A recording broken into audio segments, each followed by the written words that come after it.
So we have another property guys. No, this is 3.8 hectares clean title. So along irrigated canal guys. This is 38,000 square meters at 200 pesos per square meter. Located here in Barangay Pag-asa, Sukuk, Pag-asa, Barangay Pag-asa, Ubay, Bohol. So ito po yung neighborhood, ito po yung property.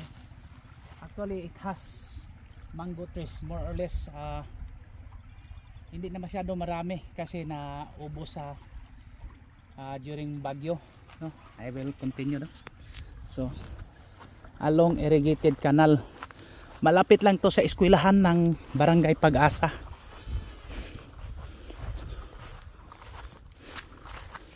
So yung kambing, oh, malaki. The owner is not around. Honestly, not around. They are living somewhere in Tagbilaran City, no? Binibinta ito noon pa, pero dahil sa naprenda or na mortgage to, na-stop muna ni may-ari. Now ayos na, wala nang problema. So complete na, pwede na ibenta. So maganda na bilhin. So noon guys, ay yung building na yan, itong building nito was a rice mill, rice mill. Pero you know the situation guys, na wala talagang mag-manage ng maayos, pinabayaan. So ayan po nangyayari sa sitwasyon guys. May portion pa ito na part ng property na rice field dito guys, bandang dito.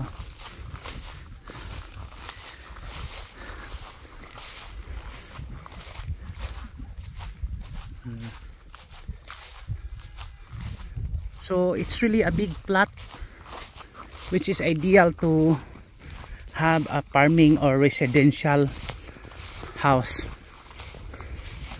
So may mga coconut trees, small parts of coconut trees, just only a portion guys, hindi just only more or less mga ano na lang, ayun, nakatayo. Hindi na magandang tingnan yung, kasi wala na talagang naka manage sa property na to. So yun po. So 200 pesos na ang binibenta ni may-ari. 200 pesos per square meter. So kung interested tayo, mag-negotiate na lang. Kasi sabi niya, ganyan naman talagang panahon. Noong una medyo mura-mura pa, medyo cheaper. Pero ngayon, dahil tumaas ng mga bilihan, mga presyo ng bilihin, so ganon.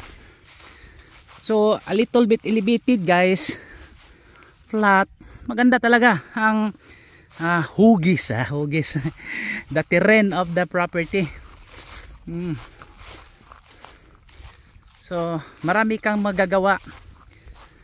Kung gawin mo itong rice field, lahat pwede dahil it's really along the irrigated canal. So there's no problem, no? So malaki yung lupa. It's a clean title na guys.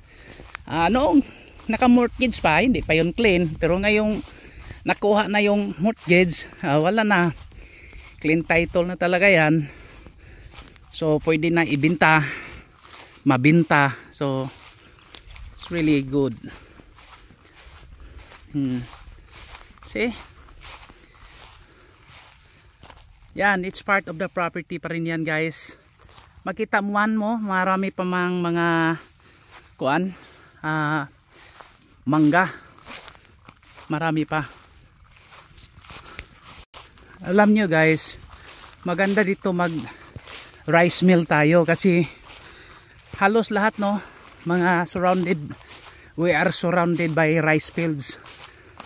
So maganda, sa management lang talaga tayo magkatalo kung ano talaga ang gagawin natin, because rice mill business is not really easy, no. We need to have a trusted person, no. Oh, ito, oh.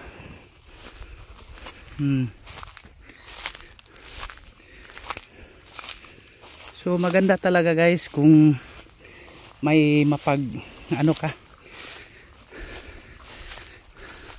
na tao sa negosyo. Oh, it's the rice mill, no.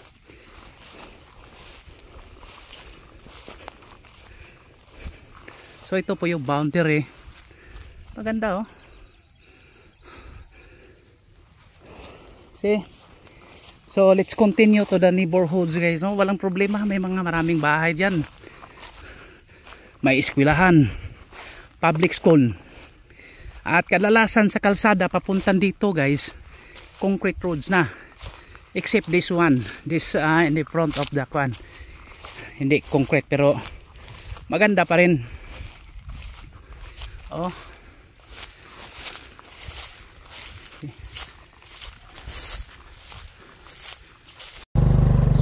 Along irrigated canal guys, kita mo.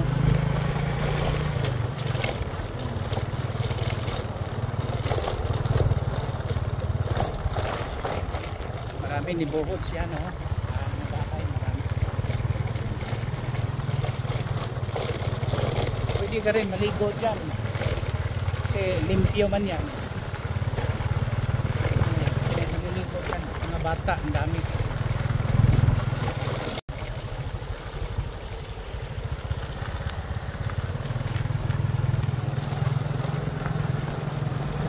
So ito na po yung eskwelahan.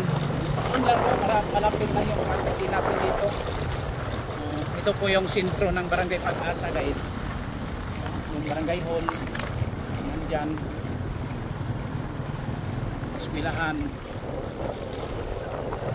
Kasi ito po yun, eskwelahan. So halos lahat concrete na guys. Concrete road.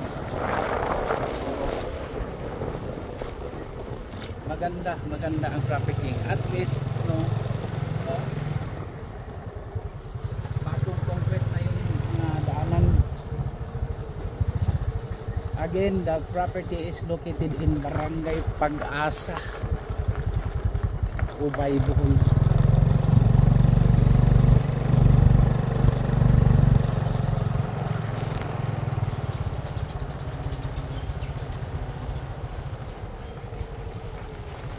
Noon hindi ito, no guys, hindi pa ito concrete. Nakita mo natin mga bago lang yung concrete. Okay, for inquiries just contact me and please subscribe our YouTube channel. We will process transfer of title. So pwede ka mag-process ng titulo. And if you have properties, kung may mga ibinta kayo, just let me know. So baka magustuhan sa mga buyers natin, mga viewers natin. So ito po yun. Maganda ang mga daanan. Okay, thank you and God bless to all. Happy viewing. Bye.